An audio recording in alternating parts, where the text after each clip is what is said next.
Hello and welcome to Paizo Live. My name is Aaron Shanks and I'm Paizo's marketing and media manager. And it's great to have you with us today, Friday, October 8th, 2021. Today is the day we get to talk to some of the Pathfinder and Starfinder creative team about upcoming products. And we're going to talk about some of uh, our closest upcoming products, the stuff that's just around the corner. In fact, our next product release date is next week, Wednesday, the 13th. And our warehouse is very busy. Hold on. So here's what they're in the process sending to all of you, all of the subscribers, and all of the people who have pre-ordered. You can see from WizKids, you can see minis, Pathfinder Battles minis, and a big old tree raiser at the bottom here. And there are there are Pathfinder hardcovers and adventure paths and flip mats and flip tiles and pawns, and it's a lot. And so what we're going to do today is focus on our guests in order. And as these products come up, we'll showcase them, we'll show them off, and have a chance to try to get to the bottom of that pile in the next 2 hours. First, we're going to talk to Michael Sayer, designer, and I'll bring him on in just a minute. But I want to talk about the overall agenda of the next 2 hours. We're going to talk about Pathfinder and talk to Michael first, and then we're going to take a little break, and we're going to come back and talk about even more Pathfinder with a panel of guests, and then we'll take another break, and we'll talk about Starfinder. And then we'll take our last break of the afternoon, evening, and talk about Paizo organized play. So that's what you can look forward to in the next 2 hours. So, without further ado, let's meet Michael Sayer, our first guest. Hello, Michael. I'm back. Hello. I'm Michael Sayer, Hello. a designer here at Paizo. Hello. Yes, sorry, I was rambling and maybe not giving my tech team great verbal cues. So, hello, welcome, and very happy to have you on the show. Um, your title is designer. Why don't you tell everybody Correct. who doesn't really know how things work at Paizo or in the tabletop role playing game industry what that means? What do you Uh, do? so so as a designer, I work on the kind of the main hardcover lines for Paizo. These specifically Pathfinder, and these would be the books that are. I think Aaron, you sometimes talk about how Lost Omens is like 30% lore, no, sorry, I got that backwards. Lost Omens is 70% lore, 30% crunch, and then our hardcovers are kind of the opposite, where they're a lot more crunch than lore. That's not always true, but it's more or less accurate, I think. And so those are the books I work on, the ones that are the crunch heavier books, the books where we introduce new classes and new subsystems, typically, and things like that. And specifically, the most recent book would be Guns and Gears, bringing in the inventor and the gunslinger class and a whole bunch of supporting mechanics around that. Excellent. We will definitely be talking to you tonight about your work on Guns and Gears.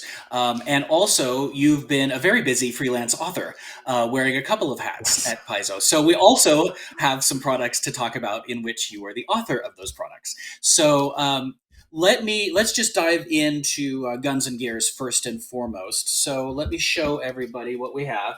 We have the hardcover, and we have the special edition, which is still wrapped in its plastic. For those of you who are wanting to get a good look of the spine of the special edition, that's been changing a little bit over the last 2 months. And we can talk about why that is. But both Secrets of Magic and Guns and Gears look just a little different than previous special editions of our Pathfinder rulebook line. Um, and yes, here's the hardcover, the regular, plain old, boring hardcover of Guns and Gears. And let me bring everyone up to speed about what it's about. It says, "Gear up and throw down. When sword and spell aren't enough to win the day, it's time to power up your game with clockwork gears, lightning coils, and black powder. Unravel the secrets of clockworks with the new inventor class, or blow away your opposition as a firearm wielding gunslinger. In addition to new classes, this book holds a plethora of archetypes, backgrounds, vehicles, siege weapons, gadgets, and the new automaton ancestry. Does that sound like the right pronunciation to you, Mr. Sayre? Yeah, sounds right. That's how I've been saying it. Oh, So if it's wrong, great. you're in good company.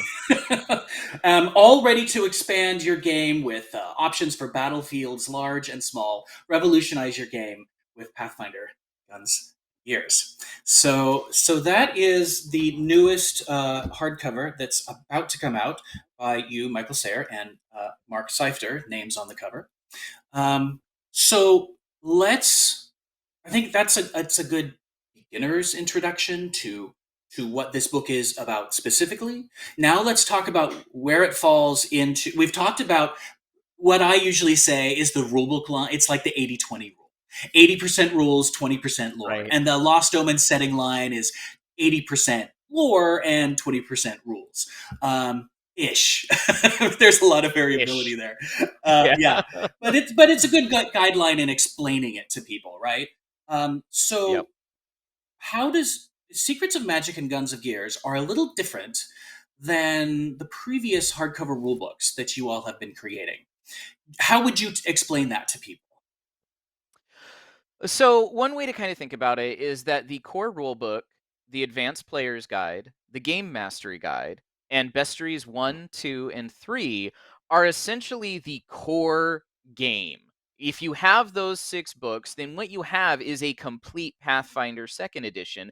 And then Secrets of Magic and Guns and Gears, they're the extras, right? They are these exploring the edges of the system, the stuff that's not necessarily the heart of the game, but that is, those peripherals that maybe not might not be for absolutely everyone, but that a lot of people are going to go to for that extra spice, that thing that, it's not a wizard, it's not a fighter, it's a magus, it's a little bit of both.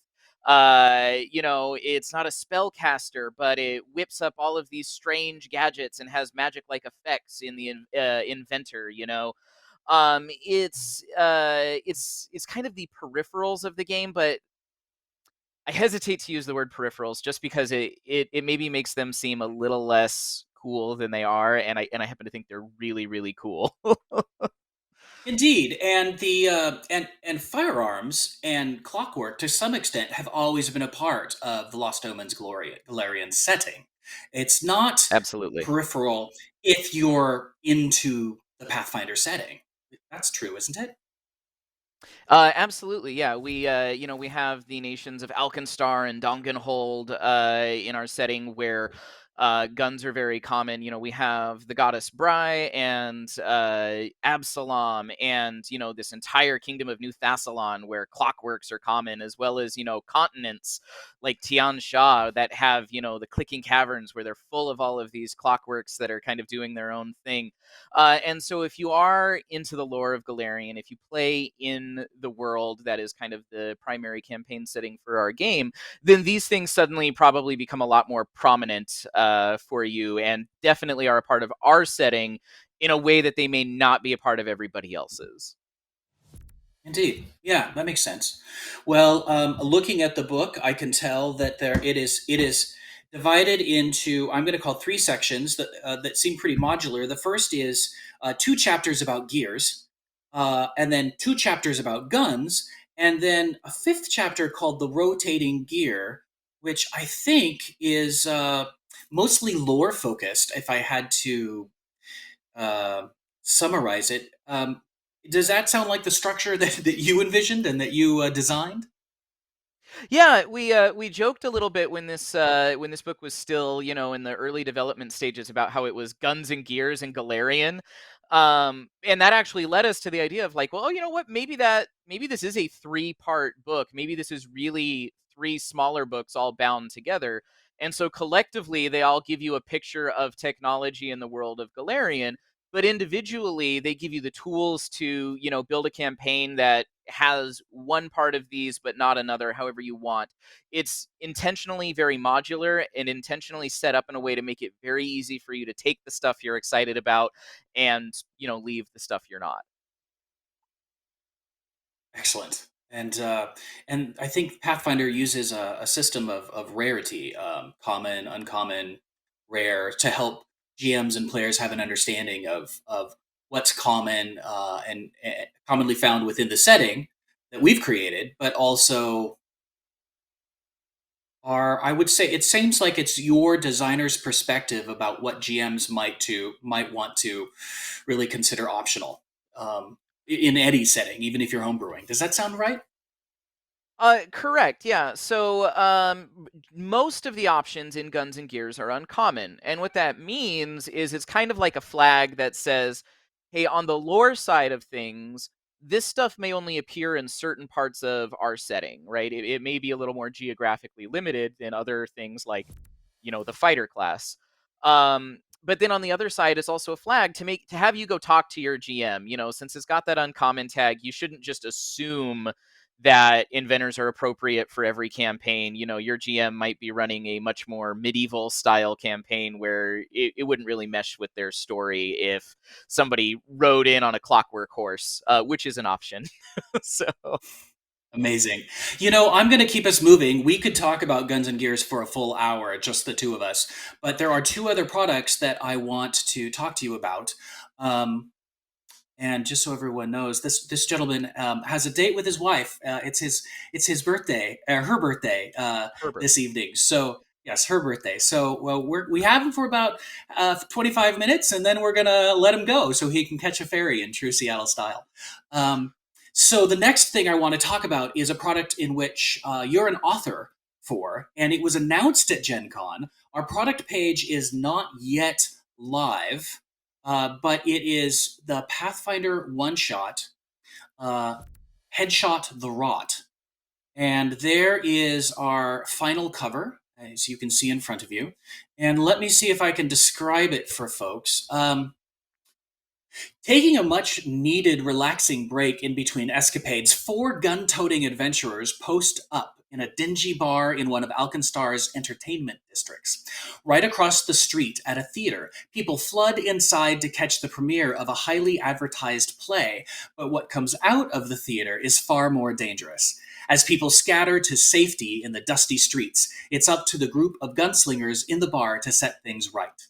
This short Pathfinder second edition adventure, written by Mr. Michael Sayer, is intended to be completed in a single session and includes four third level pre generated gunslinger characters who make use of the exciting new equipment and rules found in Pathfinder Guns and Gears, and whose backstories and motivations tie closely to one another. This adventure can be easily incorporated into various virtual tabletops, run off of digital devices, or printed out and played at the table. So that's the introduction to Headshot the Rot. It's going to be a great thing to explore this Halloween season. And Michael, why don't you tell us about what excited you about the product? What were some of the things you loved, and what were some of the challenges you faced? Yeah. So, Adam Daigle came to me and was like, "Hey, I need a one-shot adventure that will help showcase Guns and Gears, and it's going to be coming out around Halloween. So I think it should be, like zombies and guns. Do you think you could write something like that as one of the authors on Guns and Gears? I think you're kind of uniquely suited to tackle this." And I was immediately like, "A zombie western? Yeah, I will absolutely write that adventure. Let's do this thing." So, Excellent. Adam sent me the outline for it. It gave me a lot of freedom, including, he didn't know what we were going to do with the pre-generated characters. And I was like, well, if we're going to show off, guns, let's do a whole gunslinger party. Just all four of them are gunslingers. Each of them uses a different way, which is kind of the, subpath for the class. It says a bit about how you fight. Are you a sniper or are you a vanguard running up using a bigger, heavier gun and kind of getting in the mix of things? And so all of the pregens feature a different one of these, and one of the pregens also has the medic archetype from the advanced player guide, because she's the one who patches up the party after the zombie fights rather than a cleric. Excellent. I don't know that we've ever seen uh, an adventure quite like this before, with every character playing the same class and then showing the diversity within that class. I think Mr. Jason Bullman did an adventure for a Gen Con maybe a couple of years ago where everybody played a rogue, and I'm going to have to find that recording and see what that was like, because of course rogues have different rackets. We've made new rackets since then.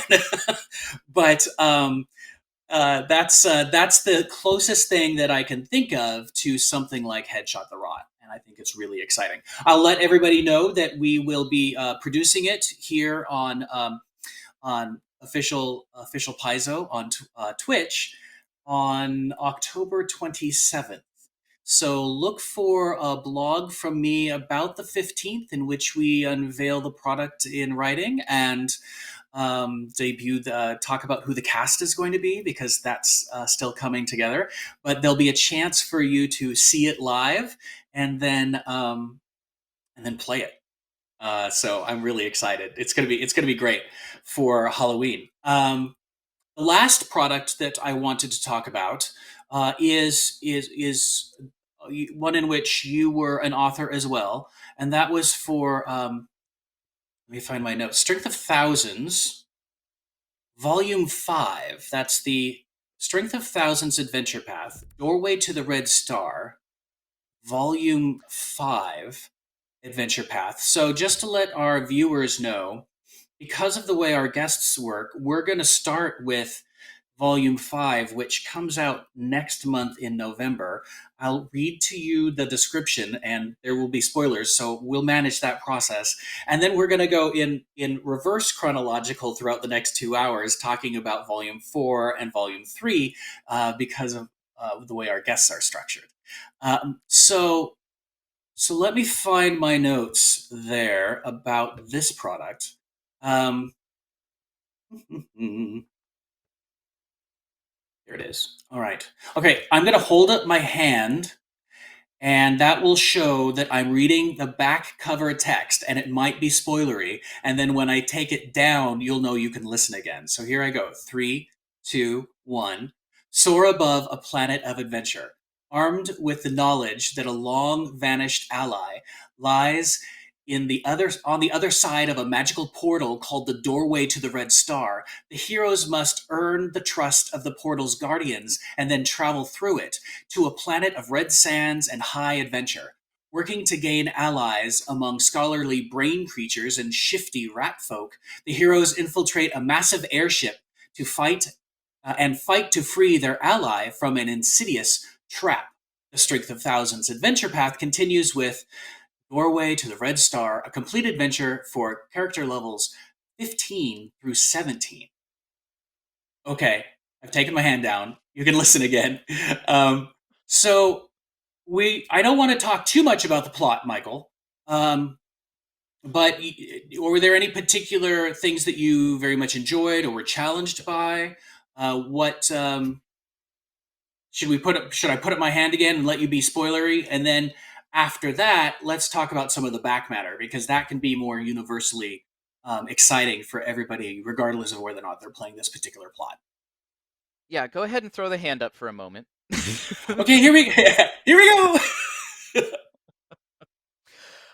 So, Doorway to the Red Star, if you're familiar with our setting, and if you were just listening to the spoiler on the back, we go to Akaton, right? Like a foreign planet. It's not on Galarian. It's this place where you've got all kinds of big aliens. Things are very different. The technology level is higher and lower in different places.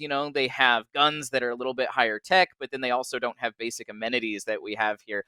And so getting to play with a section of the game where you get to race on Thasteron powered, which is a type of fuel, speeder bikes as you chase an airship, was easily my favorite part of the adventure. Okay, hand down. Okay. Okay.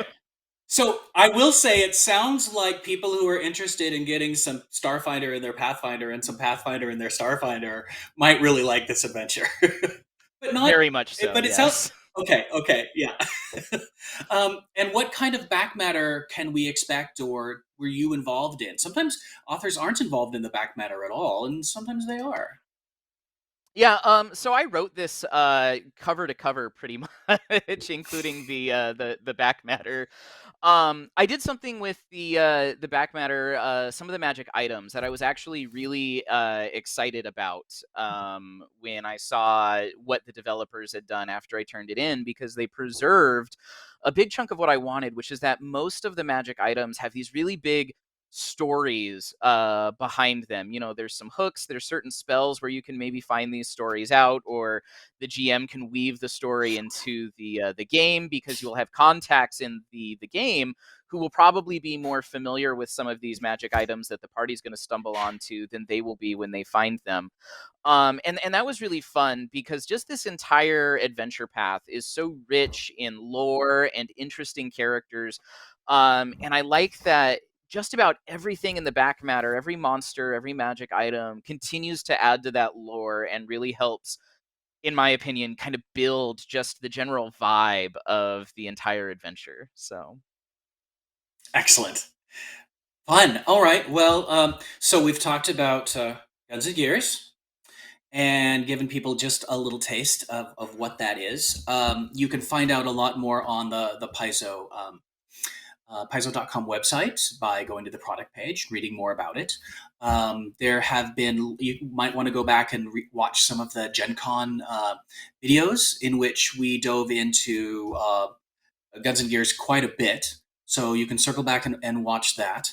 And then, of course, our beloved subscribers are starting to share spoilers all over the interwebs. So you can't go to Twitter or our own forums or Facebook or Reddit without starting to get some insights as to what Guns and Gears holds. We've talked about Headshot the Rot, the upcoming Pathfinder one shot, and we've talked about Secrets. Pardon me, Strength of Thousands, Volume 5. Let's get that name right. Doorway to the Red Star. So, in order to respect your time and make sure that your wife has the best birthday ever, why don't we move on to what your Paizo Live spoiler is and where people can find you on social media, how you like to be found. yeah. So my Paizo Live spoiler is for not every for some people it's not going to be a spoiler, but I tried to find something that would thread a couple of these products. The Goblin Gunslinger Zack Zack is one of the pre-gens in Headshot the Rot. Zack Zack uses a goblin gun called a Fling Flenser, which fires a packet of basically circular blades and has the scatter property. So he'll do a lot of damage to one creature and then a little bit of damage to anything standing next to it. This does slashing damage. Zombies in the Pathfinder game are weak to slashing damage, and there are a lot of zombies in Headshot the Rot who tend to cluster together in packages. So if you happen to like guns that have a lot of potential for crazy amounts of chaos and being really good for particular circumstances, you will really like playing Zack Zack, and you will enjoy using his Goblin Fling Flenser as your primary weapon. Nice. I will add that I've already started writing the blog that starts to preview Headshot the Rot, and I give just a little taste of what all the pre-gens are so that you can all kind of look them over and figure out which one might be your favorite, because they all look very, I mean, they seem to be very different, very specific characters. You know who they are when you look at them, and they fulfill different roles in the party, and they feel archetypical in a really great gunslinger way. So I look forward to sharing those pre-gens with everybody. Where do you like to be found, Michael? Yeah, so you can usually find me on the Paizo forums under my name, Michael Sayre. I'm typically around. I pop into threads whenever I have the opportunity and work allows. You can also find me on Twitter at MichaelJSayer1. I believe they're showing that under my name right now. And those are probably the two best places to get a hold of me. I wouldn't go looking for me on Facebook. You might bump into me there, but I just have so many people who reach out to me there. I'm very, very bad about actually accepting friend requests. Understood. Thank you so much for joining us today, Michael, and sharing with us the products that we were able to talk about today. The funny thing is that here at Paizo, everybody helps everybody else. It's a collaborative process. Editors and developers and designers all helped you put these products together. And there are other products that we will be talking about in the next 2 hours that you touched as well. So everything's interconnected, and we appreciate all your contributions. For now, so we're going to take a break, about 4 minutes or so. And when we come back, we'll have even more Pathfinder guests. See you soon. The Magambia is the oldest and greatest academy of magic in the world. Here, old mage Jatimbe brought back the light of lost knowledge thousands of years ago, and his legacy still stands today. The newest initiates at the school, eager for knowledge, soon discover there's more going on at the Magic Academy than lessons and student rivalries.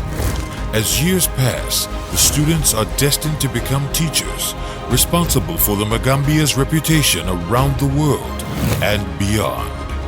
They shall carve their names into the legacy of the great school, building upon the strength of thousands of graduates who have come before them.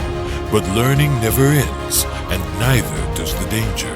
The stories of these legendary heroes and their mighty foes will span the ages, rivaling even the tales of the old mage Jatimbe's 10 magic warriors, and the fate of the Magambia is destined to be in their hands. Enter a magic school like none other, with the strength of thousands adventure path.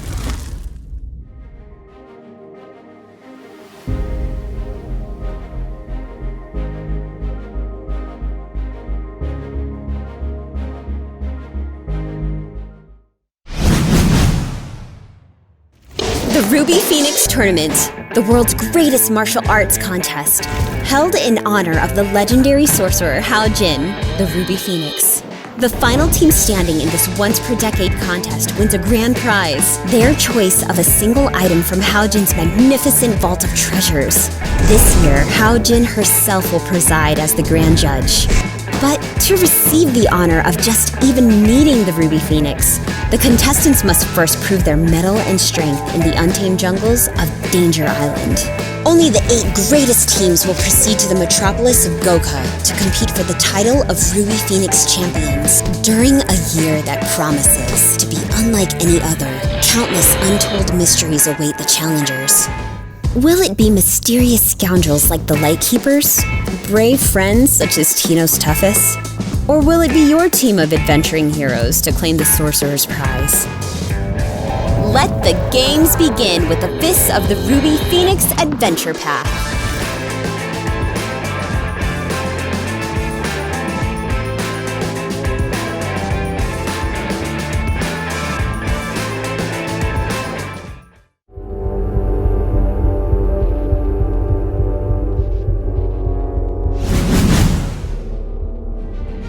On the southern coast of Starstone Isle, not far from the town of Otari, the Gauntlet stands shrouded by cloying mists atop a centuries-old ruin in the Fogfin Swamp. Now, a pallid new light glows from within the ancient edifice, beckoning novice explorers to delve deep into the marsh to discover the truth behind the awakened radiance. The town elders of Otari say that the old lighthouse has been abandoned for ages, that the swamp itself holds little danger to the town. The town elders are wrong. Into the Mega Dungeon, the all-new Abomination Vault's adventure path for the Pathfinder role-playing game peels back layer after layer of mystery, intrigue, and terror in a 3-volume campaign of dungeon exploration and thrilling discovery, designed especially with new players in mind. The priceless plunder of long centuries awaits those bold enough to enter the sprawling abomination vaults. But claiming it requires facing off against a horde of hideous monsters, deadly traps, and vengeful ghosts with long memories and inhuman hungers. The Abomination Vault's adventure path works with the Pathfinder Beginner Box or Pathfinder Core Rulebook and is your perfect gateway to thrilling adventure 500 years in the making.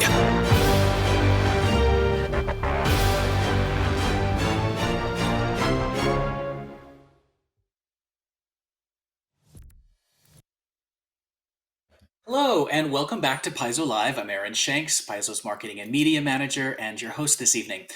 Tonight, we're talking to Pathfinder and Starfinder creative professionals who make the products that we all know and love. We've just had a great interview with Michael Sayer, designer, talking about Guns and Gears, and Headshot the Rot, and Doorway to the Red Star. And now we're going to introduce even more Pathfinder professionals. First, let's bring on Luis Loza. Or if it's easier for my tech team, bring everybody on and we'll just introduce everybody together, because I'm afraid I don't quite... Yeah, there you go. Hey, Luis. There you go. Hello. Hi. Luis, welcome to the show. Your title is developer, and you specialize in the Lost Omens setting. Is that correct? Sure do. I'm a developer for Pathfinder, so I can do a lot of other development work. I've helped with APs and other stuff, but yes, I primarily work on the Lost Omens books. Excellent. And that's alongside Eleanor Farron. The two of you are co-pilots in that endeavor. We are Team Lost Omens. Indeed, and I do my best to alternate and have you. It seems like there's always something Lost Omens to talk about. It's an amazingly popular product line, and it's really great to have you both on in alternating fashion. Also, I want to bring on my next guest, Ron Lundeen. Ron, welcome to the show. Ron is our managing developer. For the Pathfinder line. So development manager. Right, we're sort However of... you want to flip that, right? Yeah. Exactly, indeed. Developer and manager simultaneously, all the things. That's right. Welcome, nice to have you back on. So would you... Let's find out, do you tend to manage just the developers who are working on the adventure paths, or who's on your team? Are Luis and Eleanor talking to you as well? Yes, they are. I'm responsible for managing both the Pathfinder Adventure Path line and the Lost Omens line, which a lot of that is really making sure that Luis and Eleanor can keep doing all the awesome things they've been doing, and how can we tie the things between the Lost Omens line and the fantastically sort of rich setting that we have, and the adventure paths, which have the long stories that we want to tell. Yeah, and I mean, it seems like what I'm learning from all of you is that developers try to give assignments to their freelancers, let their genius come out, stay out of the way, let the creative energy flow, and then find a way when it comes to you to sort of craft it and see how you can just make it that much better before passing it on. And I suspect that you, as development manager, do the same thing with your developers in-house, where you want to just kind of get out of their way, but also, look at the products they're creating and create even more synergy. So that's what I'm seeing. That's absolutely right. Yep. Yeah. The advantage I have is, as a developer, I'm taking a freelancer's turnover and improving it like a letter grade, right? Turnover's a B, I'll make it an A. If it's an A, I'm going to make it absolutely stellar. The advantage I have as a manager is that Eleanor and Luis and Patrick Greeny on the Pathfinder Adventure Path line, they're already all A's. So it's just a matter of making sure we all talk to each other, that we just make everything exciting and fun. That's great. All right, time to bring on our last guest, Patrick Hurley, editor. Welcome to Paizo Live. Hey, thanks for having me. Super excited to be here. Excellent. I think the last time we saw you was at Gen Con just recently. You were part of some of those panels, but I don't know that I've managed to have you on Paizo Live yet. So one way or the other, welcome. It's nice to have you. And my understanding is that mostly what you've been focusing on is Pathfinder. Do you also touch some Starfinder products? Oh yeah, the editing team at Paizo, we have our hands are very clean and exact and detailed hands on everything. Indeed, indeed, great. Well, I have you. I have you on tonight just to add the editor's perspective to the Pathfinder products we're going to talk about. Off air, we were already talking about how you had touched a lot of the things that Michael Sayer and I were just talking about in the previous segment. And so it seems like editors always have something to contribute to the conversation, and we're very happy to have you. It's always fun to go over Michael's words. I'll bet. There are some very clever, creative individuals on our team, and we're very grateful for them. I want to talk about, in order for this segment, we're going to talk about Lost Omens, Grand Bazaar. The Secret of the Temple City, which is Volume 4 of Strength of Thousands. Luis can take the lead on both of those. And then we're going to talk about the Night of the Grey Death, and Ron is going to take that ball and run with it, but Patrick may have things to add along the way. And then if we have some time, we'll talk about Volume 3 of Strength of Thousands, Hurricanes Howl, because that's being released this month too. It's all the things thanks to international shipping chaos. So hopefully we'll squeeze all of that into the next half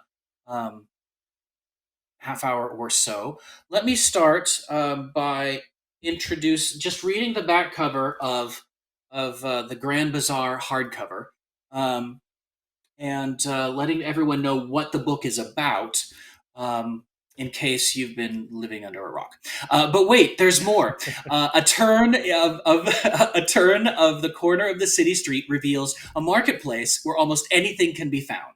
Peruse the stalls of the Grand Bazaar as your characters examine both the mundane and the marvelous, seeking the perfect gear for their next harrowing adventure. Give an unfamiliar weapon a swing, try on a fashionista's gown or a suit of armor. Make friends with a chatty familiar or companion animal. Pick up an assistive item that makes exploration accessible for every adventurer. Settle down for a gourmet meal, or simply befriend the cast of vibrant characters that maintain the collection of shops presented in Pathfinder Lost Omens Grand Bazaar. So that is the latest Lost Omens hardcover that is coming. And on the screen, you can see the entire suite of Lost Omens products. In product order, you will see that right there, the City of Lost Omens. Okay, that one's late and it hasn't actually come yet, but it'll be here about December and it'll complete the set. But that's where we should be I was going to say that's where we should be by the end of the year, but actually there's one more. So you guys just don't stop. It's amazing. But that last cover at the bottom of the screen there, that is the cover of Grand Bazaar. And so, Luis, let's talk a little bit about it. What can people expect? Is it for GMs? Is it for players? Is it lore? Is it rules? How would you frame this product?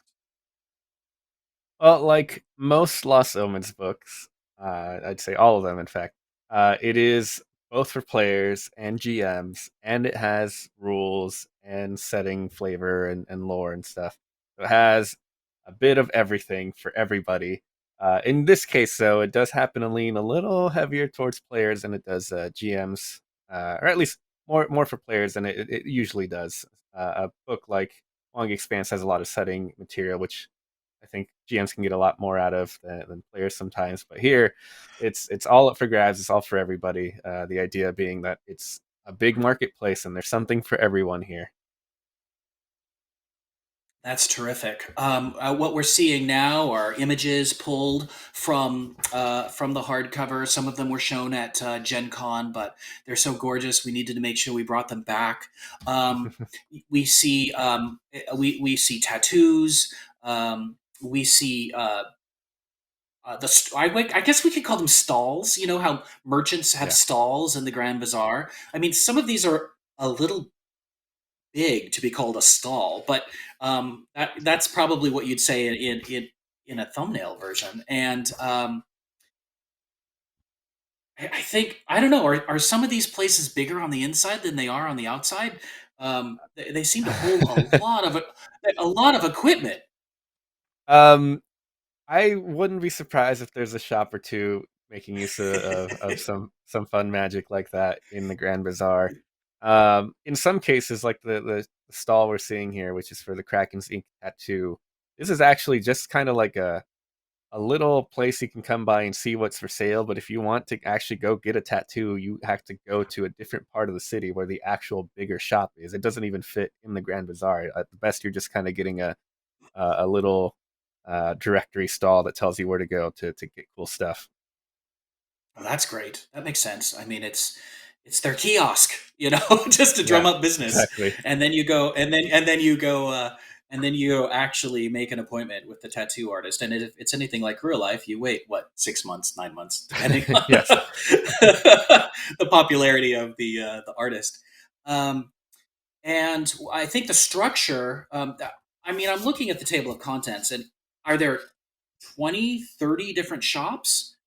Over 23 20. main shops. Yeah, I think 23 is the Yeah. number I counted, but that's not the full number of shops. We also have a whole big section in the back of just a shotgun blast of lots of little shop ideas for GMs to use for whatever they might need. Yeah.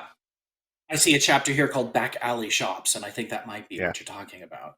exactly. Structure, the structure is the first few pages usually talk about the shop as a setting and the shopkeeper.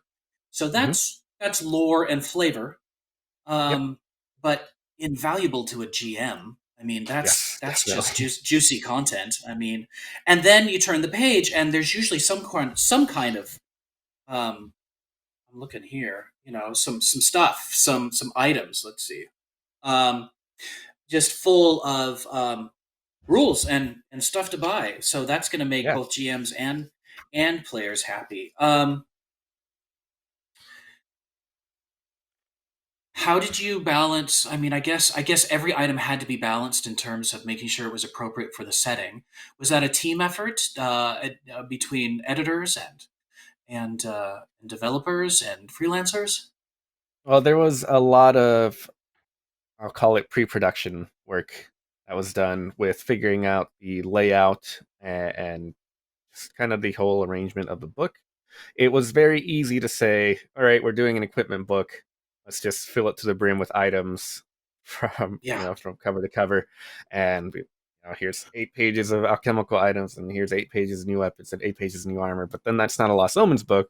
It's just a rule book. It's just an equipment book, and yeah. people come to Lost Omens for flavor, for setting material, for more than just rules. Not to say that like there's any problem with getting rule books, but we have a whole rule book line, and if we want to do a whole big equipment book, that'd be on the design team to do someday. But we wanted to give you something different, and we wanted to feel like you were actually at the Grand Bazaar, like you were perusing through the shops and finding items yourself to get excited about. So we came up with the idea of including a variety of different shops and shopkeepers to cover a lot of the basics. So we do have a weapon shop. We have general, gear shop. There's magic item Hmm. shops of different types that can cover a lot of different themes. And then from there, we asked for a lot of items. We said, all right, give us a bunch of alchemical items, give us a bunch of weapons, give us new staves, and so on and so forth. we received all of those, and then we kind of mixed them up and put them around in whatever shops we felt were more appropriate. So there's a lot of snares in the monster hunting shop, because that's great for catching monsters or fighting creatures out there. There's obviously a lot of weapons in the weaponsmith shop. Mixing that all up to encourage that idea of moving through shops and occasionally finding a gem that you weren't expecting. You might come into a shop expecting, it's a tattoo shop. Kraken's League Tattoo has a bunch of tattoos, but they also sell the occasional odd item here and there. And there's a magical shield there. Cool. I wasn't expecting that, but now that I'm here, I'm going to check that out. And that's kind of the real world feel that happens when you're just perusing through like a bookshop or something. You'll find things unexpectedly and get excited for it. And hopefully a lot of players and GMs get that same feeling as they move through these shops in the book.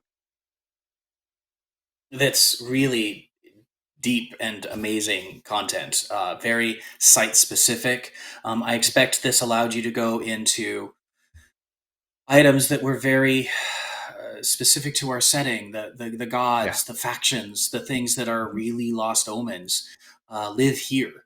Ron, what sort of crafting did you do with this hardcover? Was it mostly staying out of their way, or do you have a particular anecdote that you recall about this book? Something you're proud of adding or proud of cutting? I don't know. Man, no. My contribution to the Grand Bazaar, and I've got my own copy right here, is primarily as a freelance contributor. There's part of this that I wrote, and Luis has been very restrictive. Frankly, he has absolutely forbidden me from talking about the part of it that I wrote, and it's one of the things I am very most excited to have done, and I have respected Luis's wishes, and I have kept silent, but I have been a contributor here. Ron, very much, it feels like you want to just give it away now. And you know what? I think you want to give it away now.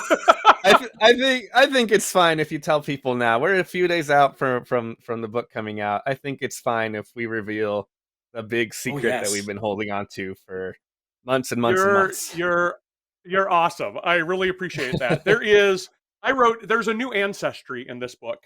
And I'm very excited about having been the one who wrote the new ancestry that shows up. What sort of ancestry that you could play will show up in a book about stuff? Well, puppets.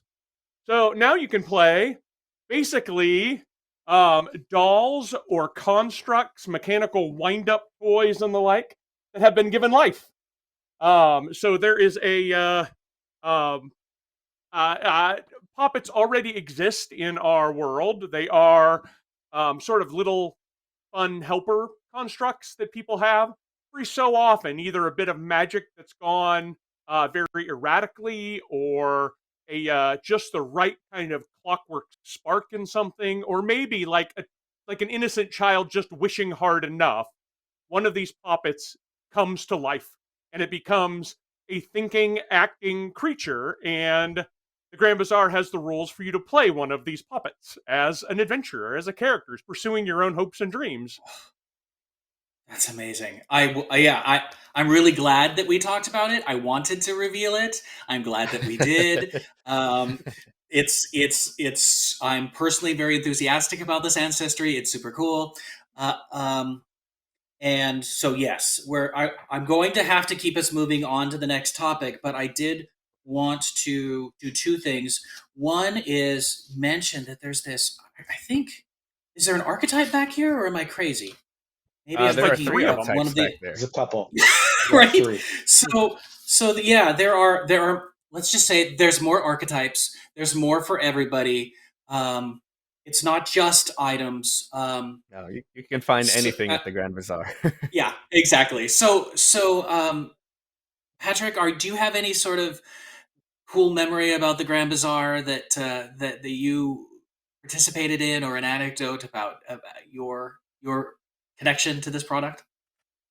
Oh, sure. So, along with Avi Cool, I was co-editing lead with them, and they actually wrote the Kraken's Ink tattoo section, which was one of my favorite shops. And actually, I think Avi posted a little bit about that on Twitter today. So I would find that because the origin and how it connects with their own story is very neat. Um, Awesome. the there is, I think Lewis knows what I'm. Luis, could I talk about my favorite character? Oh, My please, favorite. please! I'm so excited to tell the world about it. Yes.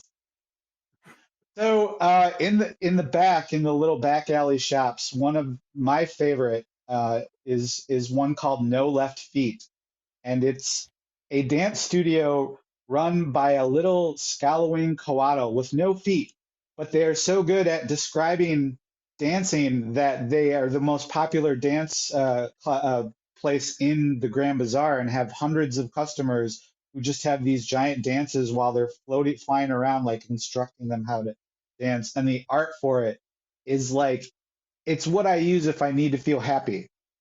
So um, it's just amazing. Yeah, and honestly, in the front, there's a map with all the locations of the shops. And one of the things I love is that even all the shops and things we did, there's still so much room for whatever GMs want to do. It's a huge place, but this makes it really come alive. Amazing. Thank you. Thank you all for talking about this new Lost Omens hardcover. Looking at the time, I have to keep us moving. So we're gonna quickly move on to Pathfinder Strength of Thousands: Secrets of the Temple City. That is volume 4 and written by Luis. So let me hold up. There we go. I want you to. There's a lot of glare. I yeah, there. It's an amazing tree lord on the cover, and I don't think all of you have been able to see this yet, so I'm very excited to show that to you. And I'm not going to go ahead and read the plot to you in because of time, but let's just say that at the beginning of this adventure path, the players have started off as students, and now they are trusted teachers and facing new dangers that are threatening the Magambia, the university that they attend. And Luis, what do you have any things that about this story, this plot, this content that you think people particularly need to know, spoiler free or not? Um, what Yeah. what are the highlights of this volume for you? So the real big thing is the first chapter of the book, which Ron tapped me to particularly do this adventure because he knew this was going to be a challenge, and boy was he right. Writing this was real tough at first, but eventually, once I understood kind of what we were shooting for and how to make things work, I think it turned out to be, I think, what I considered some of my best adventure writing. So I hope a lot of people enjoy it. But the first chapter is all diplomacy. We tried our best to present to you a section of an adventure in Pathfinder and show you what it's like to be heroes, to do good in the world without fighting anybody. And it's a really interesting time in the adventure. It makes use of a slightly tweaked version of the Game Mastery Guide's rules for intrigue and conversations and stuff.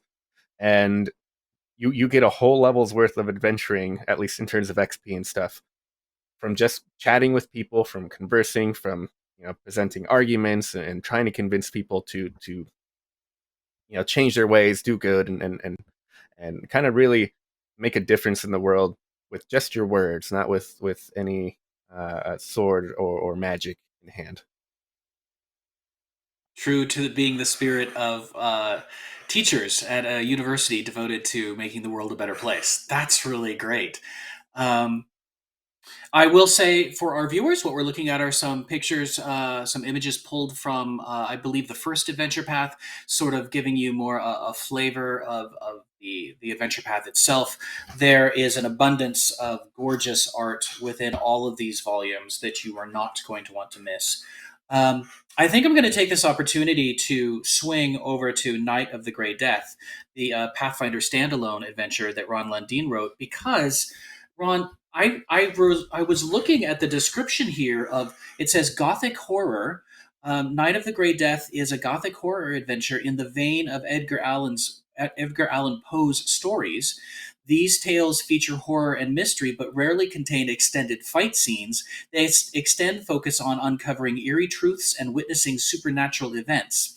This adventure showcases plenty of battles, but a higher than usual amount of XP comes from unearthing secrets and piecing together clues. So I feel like these two adventures, now that I see them side by side, show something a little different in what you can do with the Pathfinder system. You can use it to explore and solve mysteries, and you can also use it to solve problems diplomatically. Am I picking up on that correctly? Ron, Oh, I'll start with you that's since absolutely correct. I think that there's okay. a real comparison between the types of stories that you tell where your point is you're going into it as diplomats, as teachers, as professional sort of people who are interested in doing good in the world, because you know the environment you're going into is overseen by an exceptionally powerful evil force, and you're trying to do good despite that.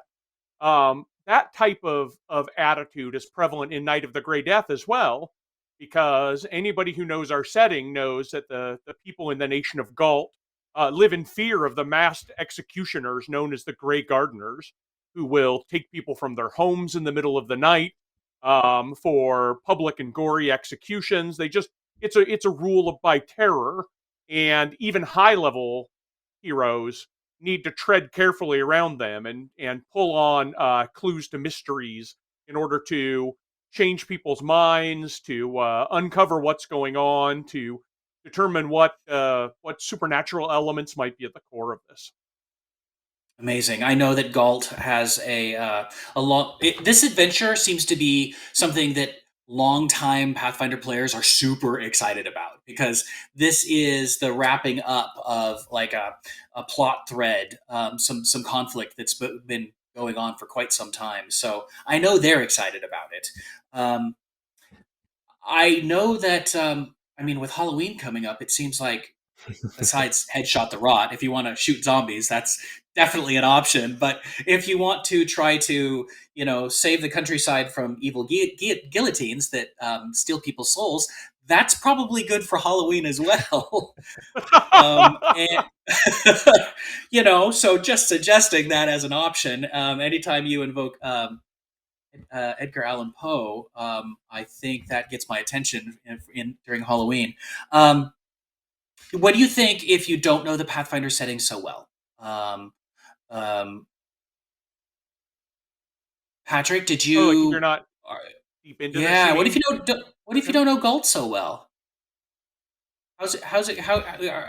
What sort of support material would you direct people to so they get up to speed? And what sort of support is there within the adventure itself?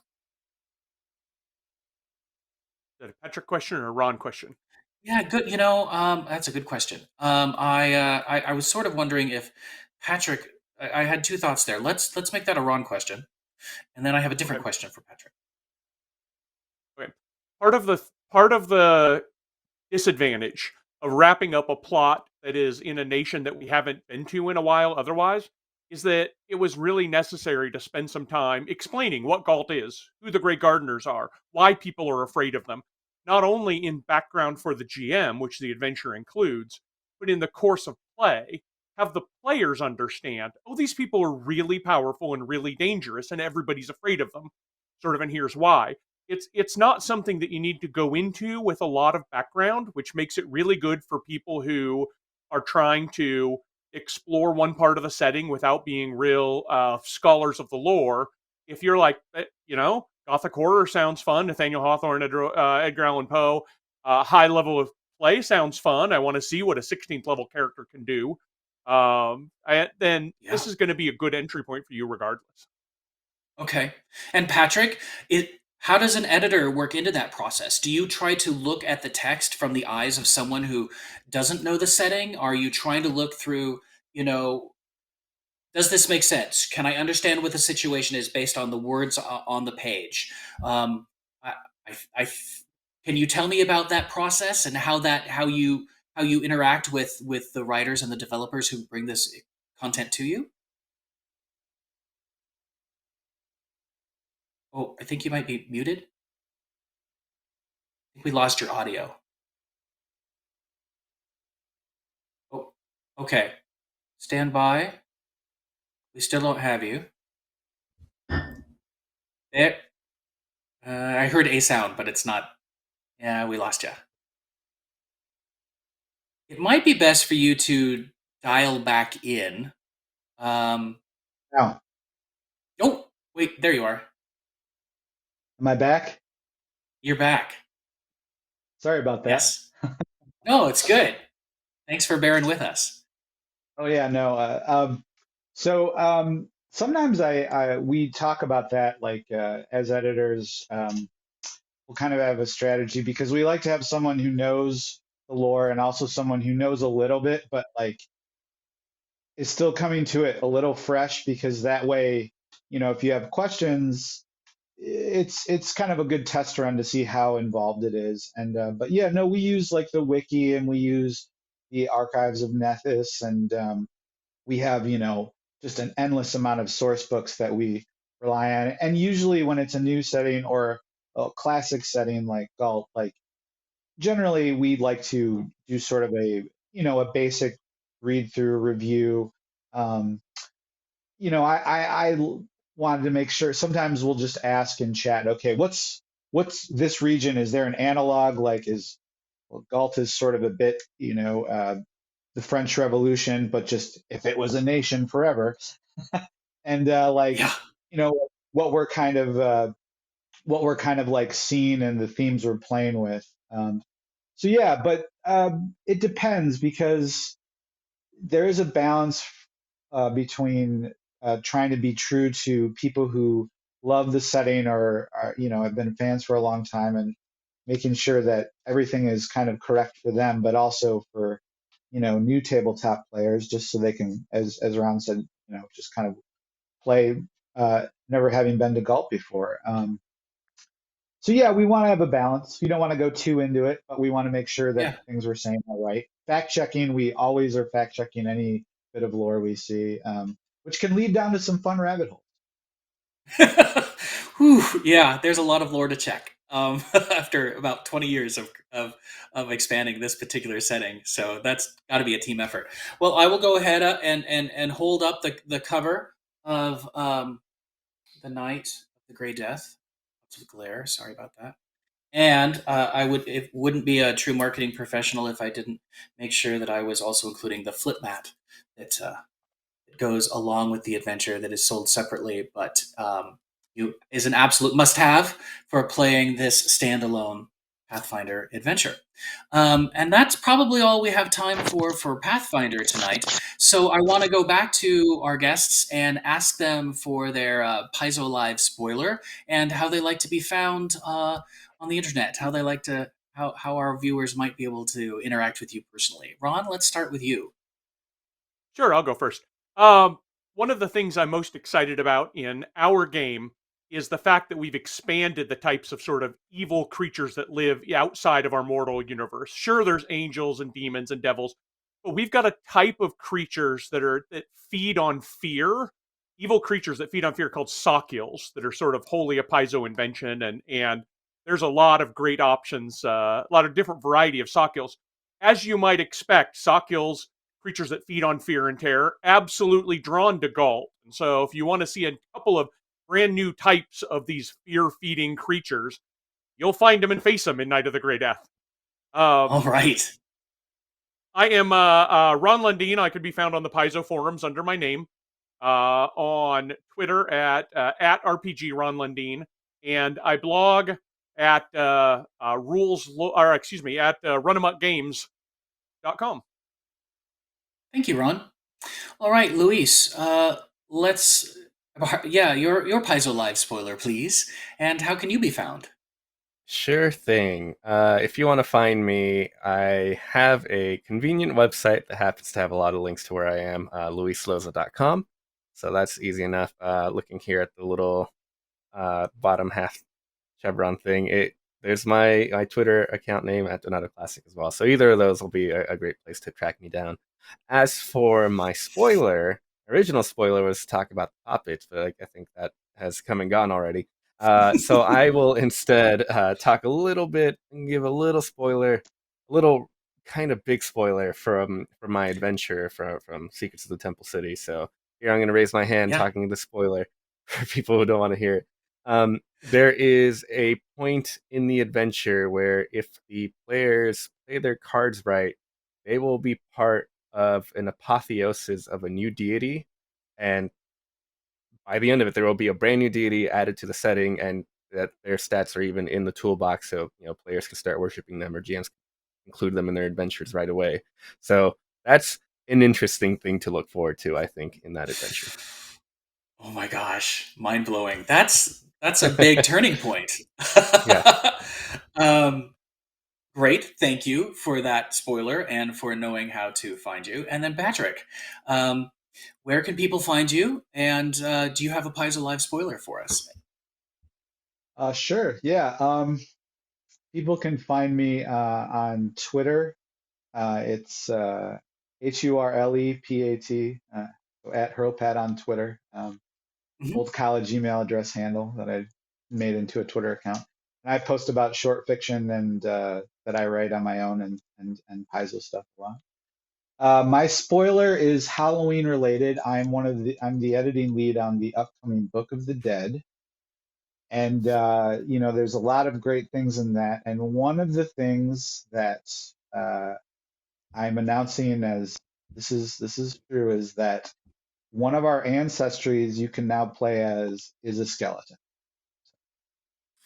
Yeah, excellent. That's going to be incredible.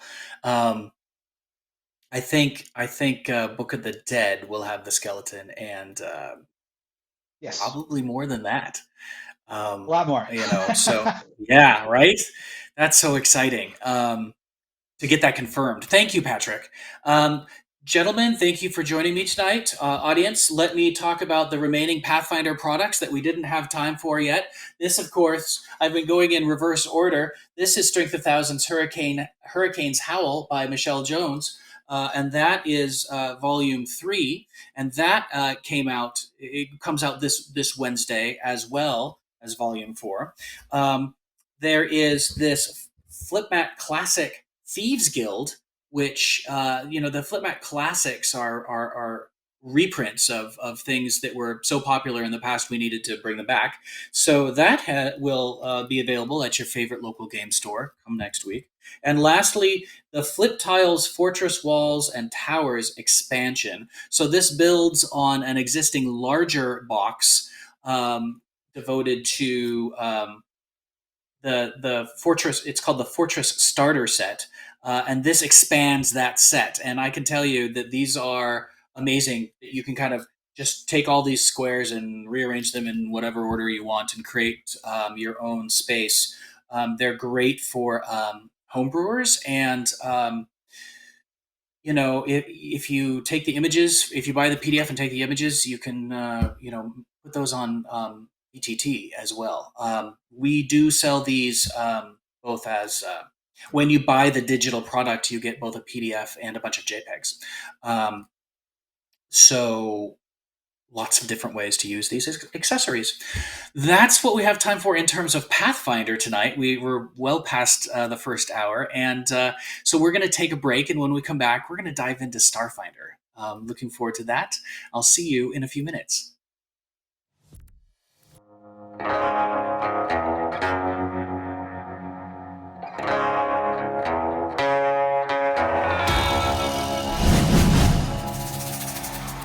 So, you used to work for Edge Corp, huh? Taking it to the edge and all that. You were just a long hauler, shipping cargo from one planet to another for low pay, worse benefits, and the promise of a bonus that never showed up. Now, you're your own boss, looking for cargo you can buy for cheap and sell for bank. Jobs are everywhere. Absalom Station, sure, but the Veskarium too. Near space, even the vast. Get used to the drift, cause you're gonna be flying long hauls. And some of the things that live in that place, they don't like visitors. I heard Edge Corp is still after you. Something about a stolen ship? And the Golden League is after you too? You got a long list of enemies, hotshot. You better start making some friends. Cause if there's one thing I've learned in a lifetime of carrying freight, it's that every bill comes due. If you really want to be free to go where you want, do as you please, you're gonna have to settle up with these people. And revenge ain't cheap. Don't say I didn't warn you.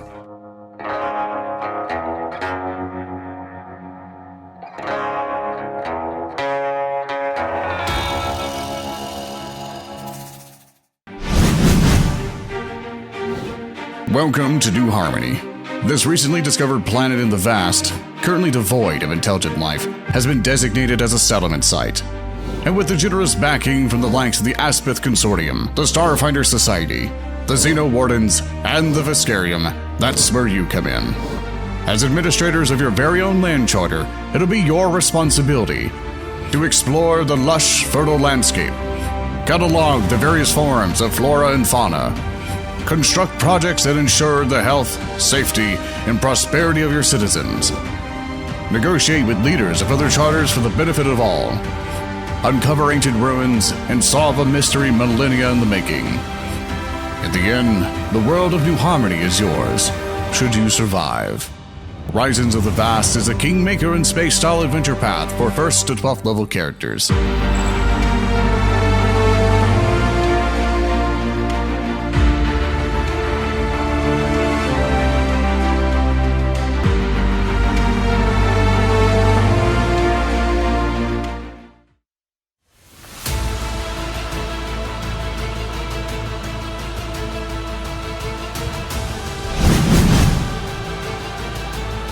You've destroyed a dangerous superweapon.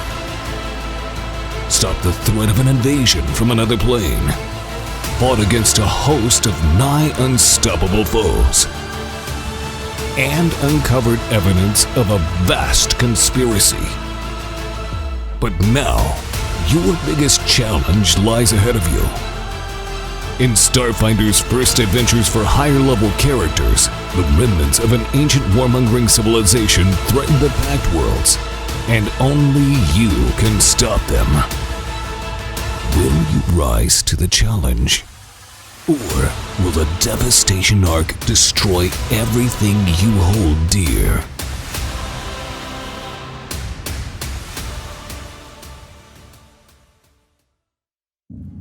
Gather your crew and prepare to embark on the journey of a lifetime as you explore the packed worlds of the Starfinder universe, taking on the role of a science fantasy hero customized to fit your playstyle. But danger lurks amongst the stars. Will you fight back with advanced weaponry and cunning tactics? Or will your hero wield the devastating forces that fuse magic and technology together to alter reality? Your crew must come together if you have any hope of victory. In Starfinder, every decision drives the adventure as you build an epic saga with your friends. Bring your story to life in a game where the fate of the worlds rests on the answer to the most important question of all. What do you do?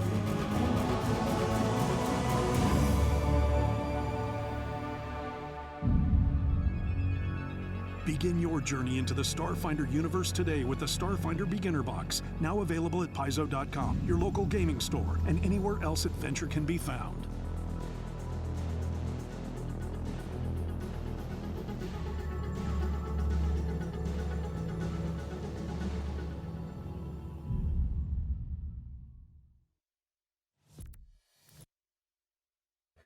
Hello and welcome back to Paizo Live. I'm Aaron Shanks, your host and Paizo's marketing and media manager.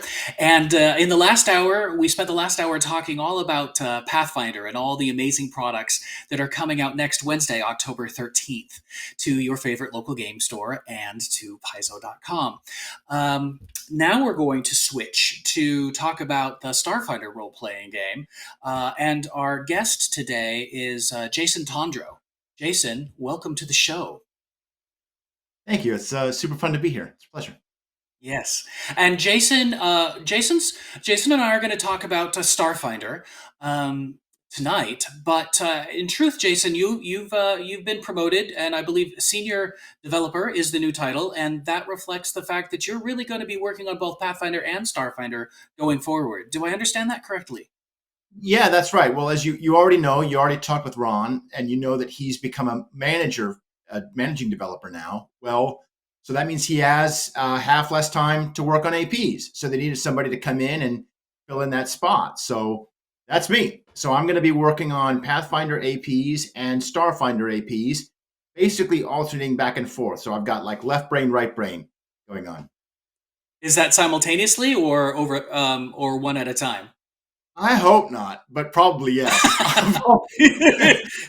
I'll probably have to do both of them at the same time, but we're trying to balance it so that because you know our two systems are very very different. Like Pathfinder Indeed. Second Edition and Starfinder are just very different games underneath the hood, and so we format them differently, we write them differently. Like if you Patrick that we just had on would tell you, like we edit them completely differently, and so it's kind of like a completely separate job. So I'm hoping that I don't have to go at the same time too much, but because scheduling is scheduling, I Yeah. probably will. Indeed. Well, it's always impressive to me when in organized play we have GMs who can go back and forth, and that's a feat. And then our editors have to go back and forth, and you are now one of those developers who uh, we'll go back and forth within the course of your day job, within the course of being an employee for Paizo. But the more I get to know the community, the more I know that so many of you are so multi-talented that your normal 9 to 5 job might be to write for one product line and then to freelance for another.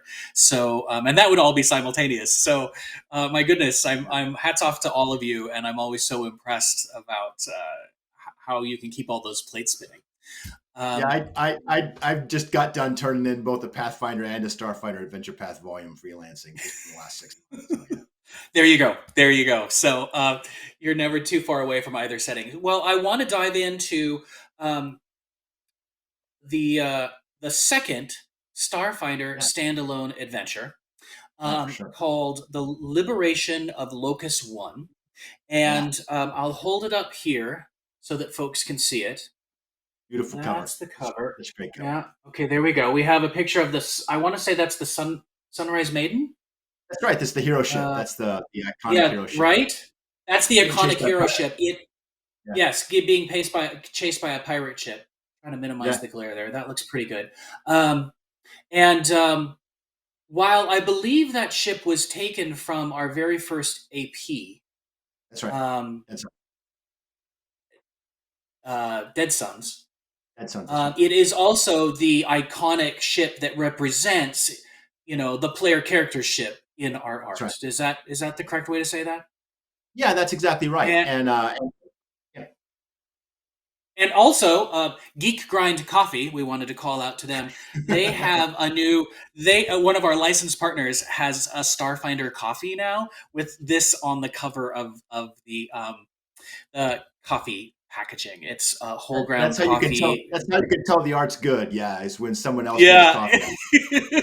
Exactly. So I think that's a point of pride. So let me describe to people what this is. I'm going to read to them the description, and I'm going to hold my hand up because this one's spoilery. Okay. So the edge of space. Scientists, mystic, and corporate interests came together to found Locus One, a research station and outpost far from the Pact Worlds. Now, Sidakana, a ruthless Vesk space pirate, has made the Locus system her personal playground. And the innocent people of Locus One have turned to the nearest military power, the Aslanti Star Empire, for help. When the cure proves worse than the disease, it's up to a small group of bold newcomers to save the station and all its inhabitants from death or enslavement. I'm going to take down my hand and say, designed to give player characters a home base in a remote region filled with adventure, the liberation of Locus One is the perfect next step for players and GMs who've completed Starfinder Adventure Junker's Delight. our first standalone adventure. It includes the adventure, a complete adventure for 4th level characters, leading them to 7th level. All the details on Locus 1, which is a remote space station orbiting the Locus, which I think I'll not tell you about, and I'll just ask Jason about. And then an adventure toolbox with experimental weapons and weapons fueled by the Locust and a new playable species. So there's a lot of great back matter here that you won't want to miss, even if you're not intending to play this plot line anytime soon. So, Jason, you were the developing. I want to say you're the lead developer, the edit. Really the only developer on this product. And while it was written by Chris Sims, who is a former Paizo employee and frequent freelancer, he's now in Europe. And I felt as though the time zones would be super awkward to have him on. But I do hope to have some freelancers back soon. But I wanted to have you talk about this adventure and give people a taste of what they might expect. Well, so if you remember, Junker's Delight, it was a kind of beginning adventure. It's got a lot of scaffolding, a lot of GM advice built into it to help players learn the game, help GMs learn how to run it. But what it does not have is really anything to do with starships in it. You're exploring a crashed starship, but you don't have your own starship. You never go to space. You don't. So when we started pitching Locus 1, I really jumped on that as something I felt we had to do. So in this adventure, you travel to this remote space station, as you described, Locus 1, and there's a lot of kind of space action. There's pirates in the system. There's multiple planets, and the Islandi Star Empire has made one of those planets their base. The pirates are somewhere out there. We don't really know where, so we have to figure that out. And there's all kinds of exploring and different kind of side missions that you can do that take you to the various planets in the system. So those of you that are kind of like old time gamers will fondly remember this idea of the famous old adventure Keep on the Borderlands, where like you go to this remote location far from civilization, and there's this keep there, and it's threatened by these mysterious creatures that are coming out of the caves nearby. Well, that's kind of is the spirit of what we try to do with Locus 1.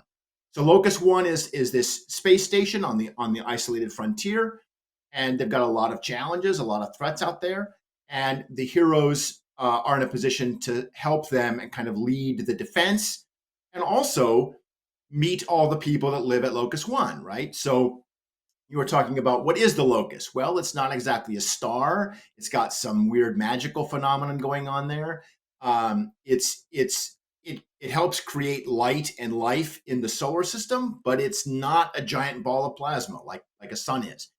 It's got unique kind of life-giving properties, and the scientists at Locus 1 and the mystics at Locus 1, because this is a interdisciplinary outpost, are all trying to bring all of their various skills to bear to figure out what the Locus is and how does it affect the creatures that live on the various planets in the Locus system. And so the players arrive on kind of their own mission, right? Maybe they're trading, or maybe they're just looking for work, or maybe they're wandering, or mercenaries, or whatever. They can come here for just about any reason. But when they land on the Locust, there's immediately a crisis situation, and the heroes get involved in that crisis, and this brings them to the attention of the Science Council. There's the sort of governing body of Locus 1. If we have any Star Trek fans in the audience, there's a big kind of DS9 feel. Deep Space Nine feel to the Locus 1. It's got like a shopping area, and there's the docking bays, and there's the industrial factory sections, and the science section, and the bridge, and the command center. It's a fully developed location with a whole gazetteer in the back. It's a perfect ready-made kind of settlement headquarters for your players, where they can get jobs and they can make friends and have relationships and find the gambling game that takes place in the basement every week. And there's all kinds of hooks here for players to really grab into and make the place their own. Exciting. So it sounds like it accomplishes at least a couple of things. One is that if you started with Junker's Delight, it's going to help teach you starship combat. That's right. That's right. I'll circle back and say that Junker's Delight is designed Yeah. to be played with only the Starfinder core rulebook, That's right. not That's right. even Alien Archive. You only Yeah. need the core rulebook. It's That's amazingly exactly right. yeah. So whereas you might start with the Starfinder beginner box, which has some really simple rules in it for people who have never played RPGs before, then you can Yeah. go to Junker's Delight and learn the full core rulebook version of Yep. Starfinder, but holding back from the Starship Combat. And now with this adventure, the Liberation of Locus One, you can develop your Starship Combat skills. And what I'm hearing you say is you don't necessarily need to know the Pack World setting like the back of your hand, because this is off in the distance. That's true. You don't need to know the patch world setting. And also, you'll find that a lot of the sections in this adventure are kind of sandboxy, which what I mean is that it kind of helps develop your GMing skills. You've been through Junker's Delight. You've learned how to run an adventure kind of more or less on track, right? Well, what about an adventure that's a little bit more open, where the players have multiple choices, multiple side missions that they can go off on in whatever order they choose to take them?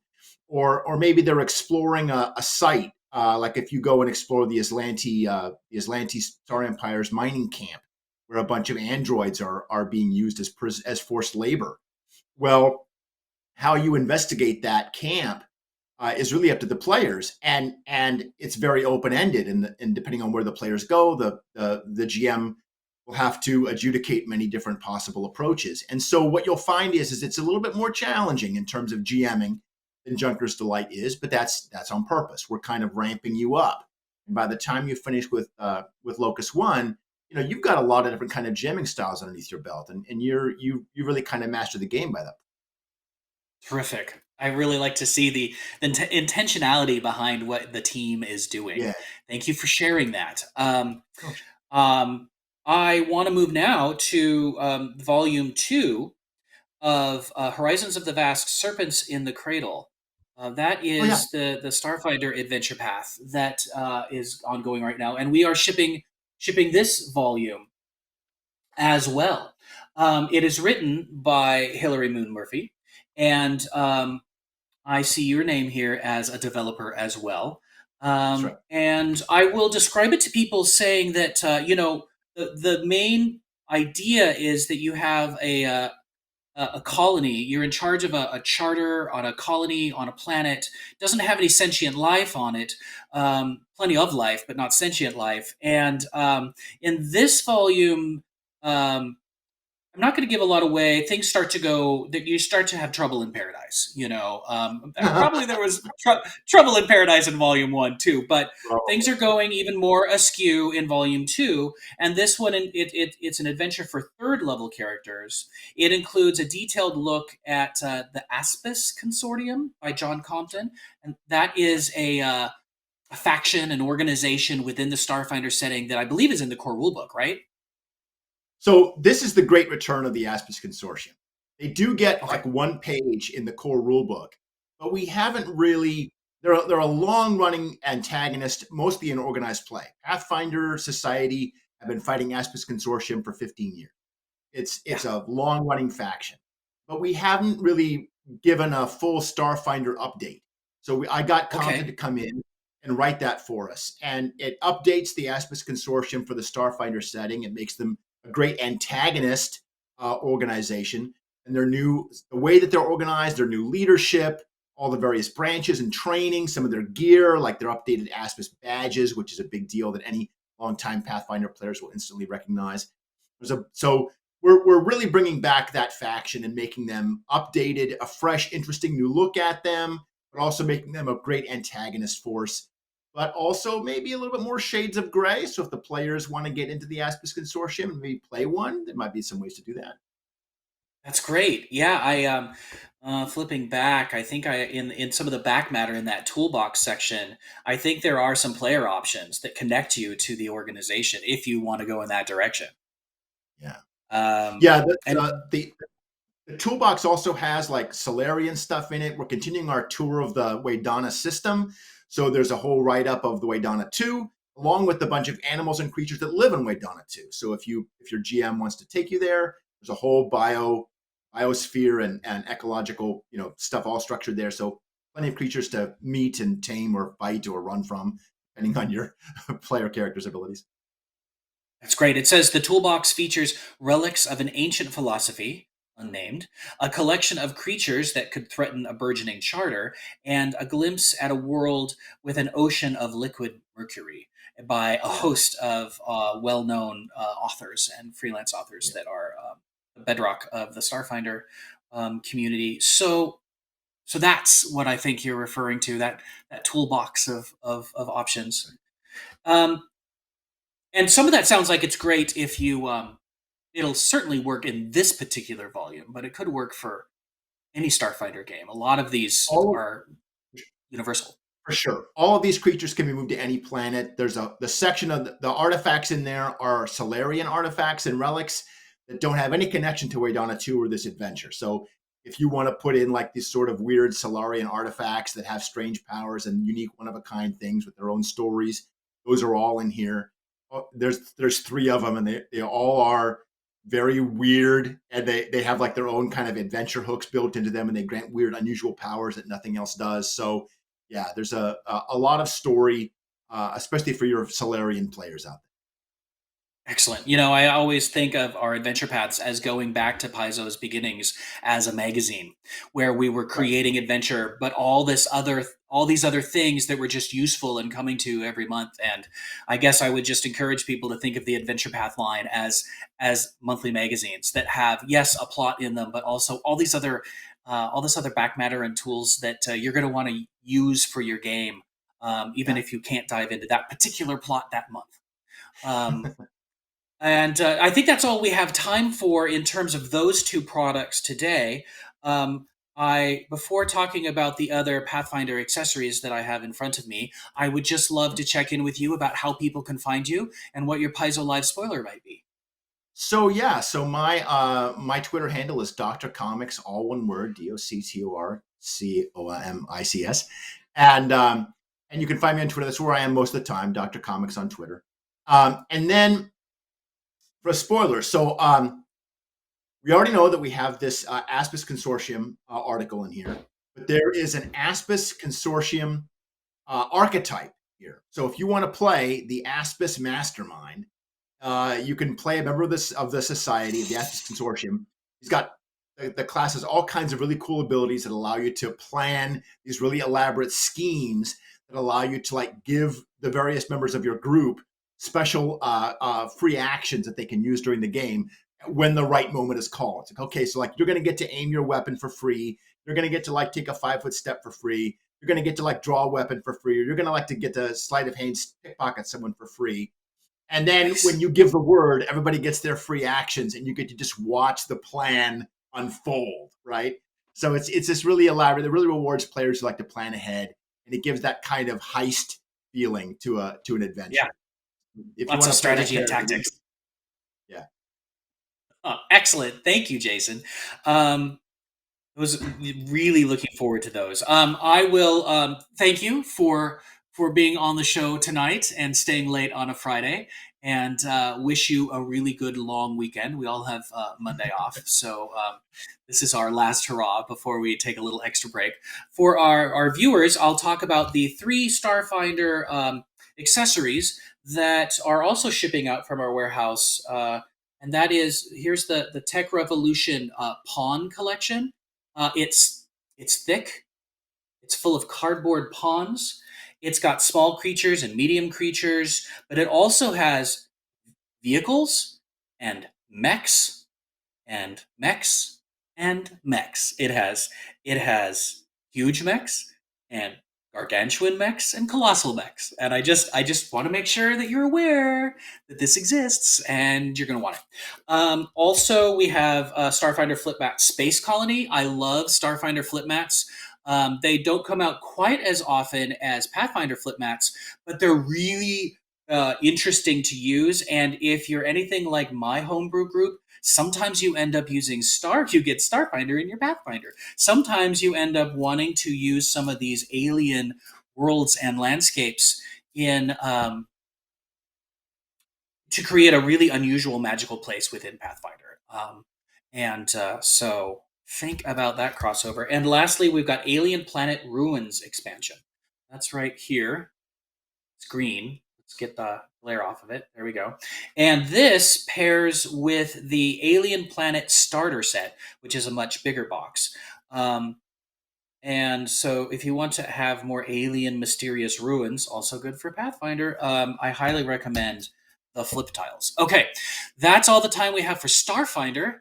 We're going to take one more break and come back with an organized play roundup. So I'll see you in a few minutes.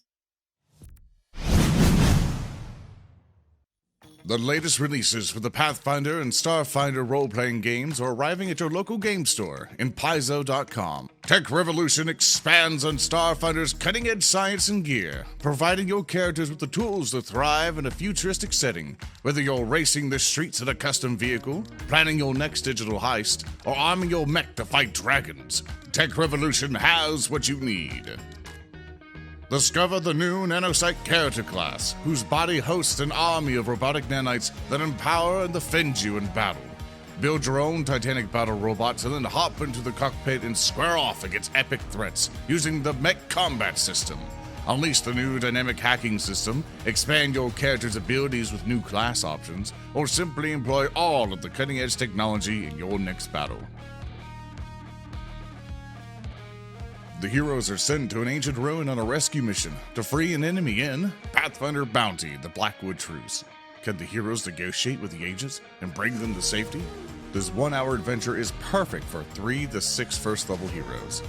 After a malfunctioning freighter stalled out in the vast and threatened the shipbuilding industry, Multifold Industries put out an automated call for troublemakers to locate and repair the ailing ship.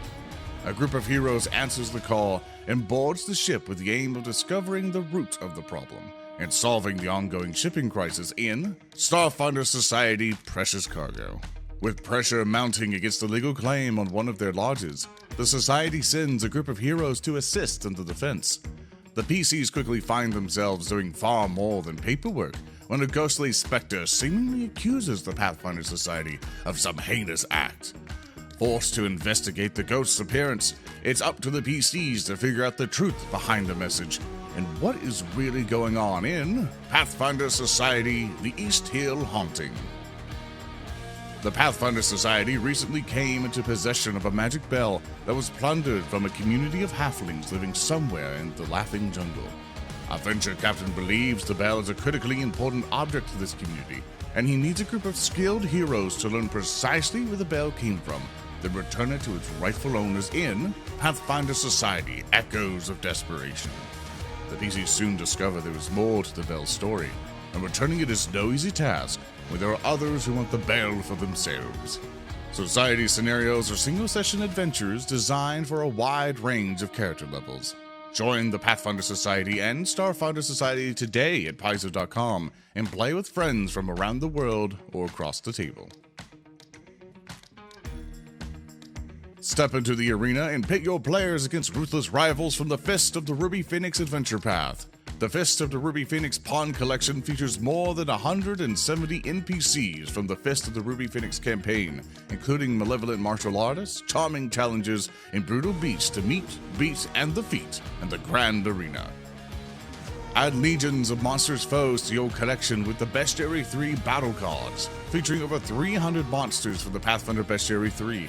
Each 4x6 card is printed on sturdy cardstock and features a beautiful full-color image of a monster on one side, while the other side provides the monster statistics for quick and easy reference. Find your path to friendship and adventure with these new releases and more at Paizo.com and your favorite local game store.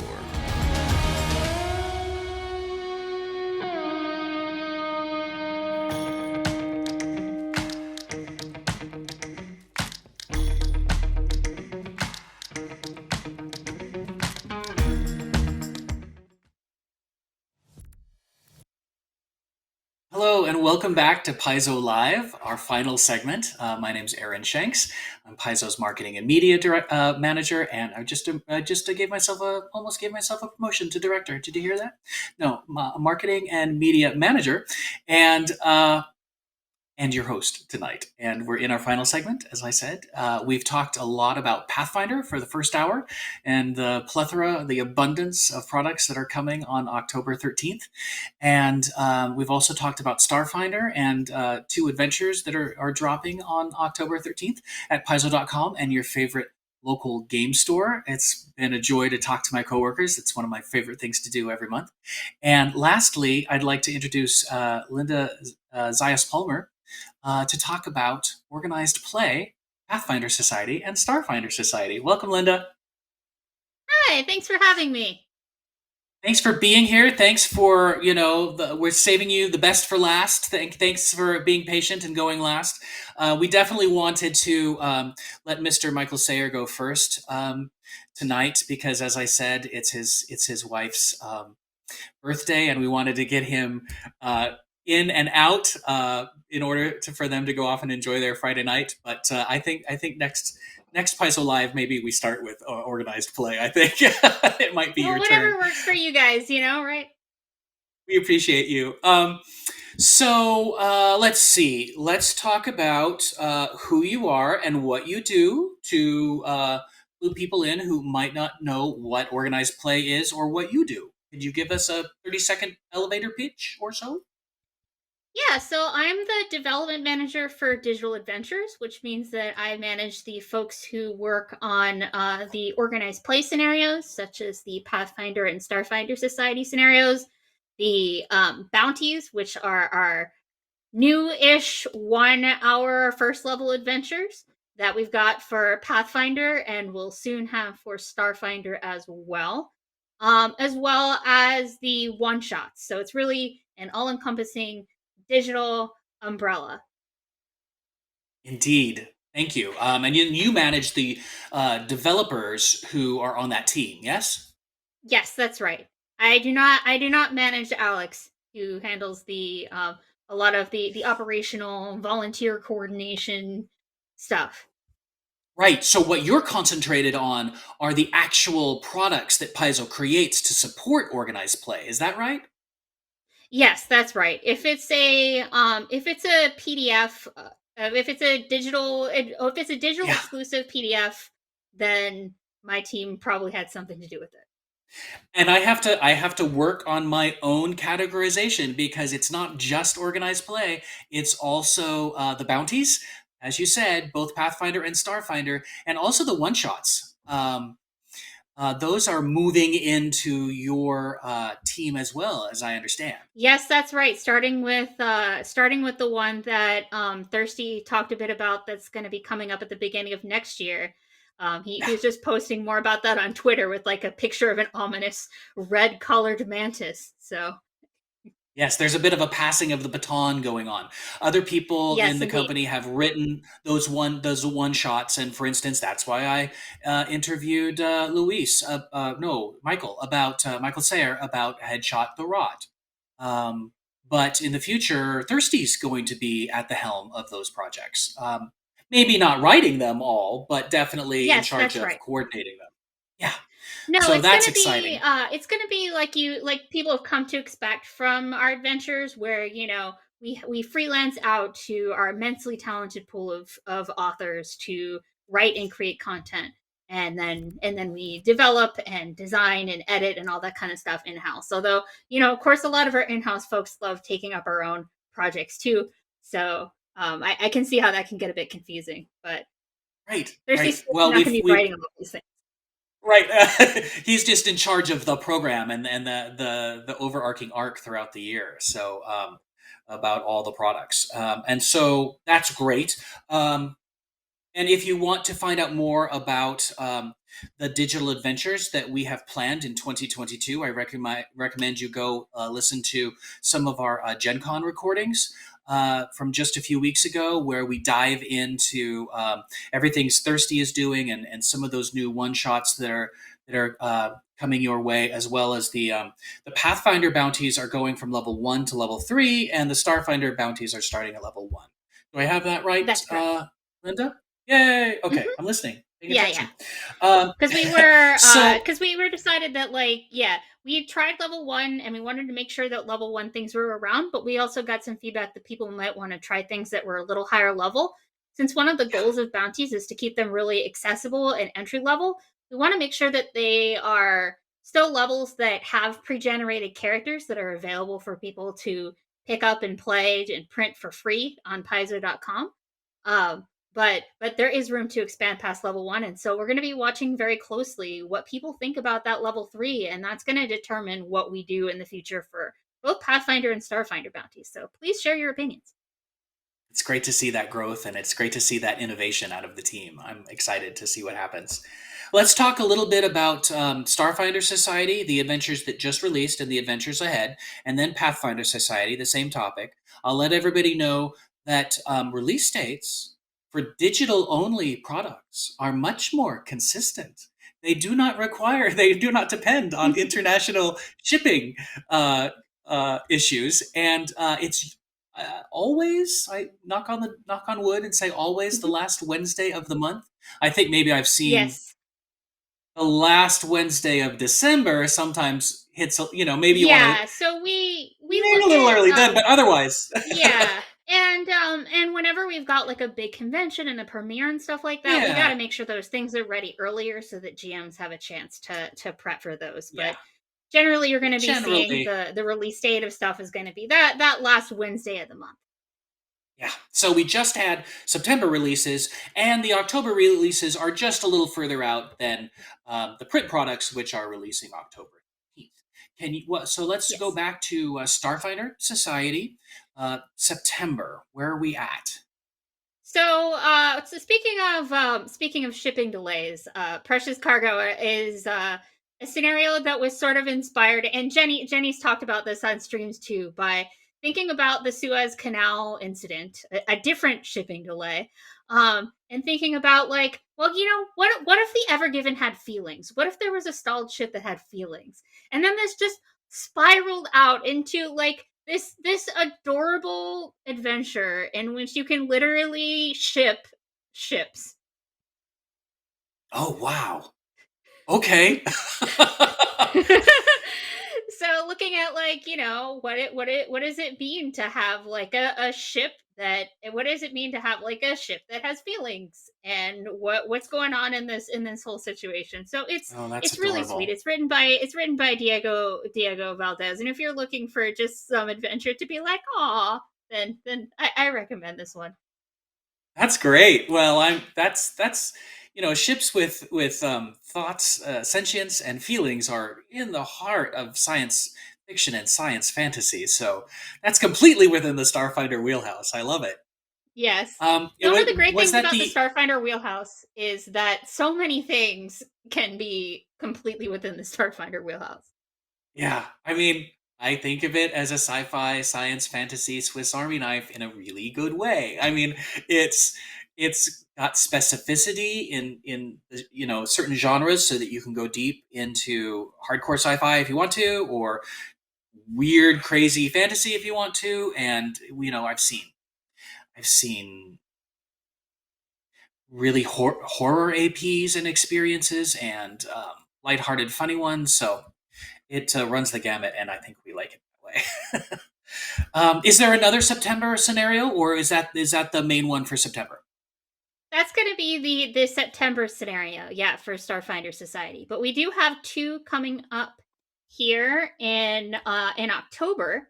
We've got Through Sea and Storm, which is one of those higher level ones. It's for levels 7 to 10 characters. Precious Cargo was 1 to 4, so you can jump right into that with a starting character.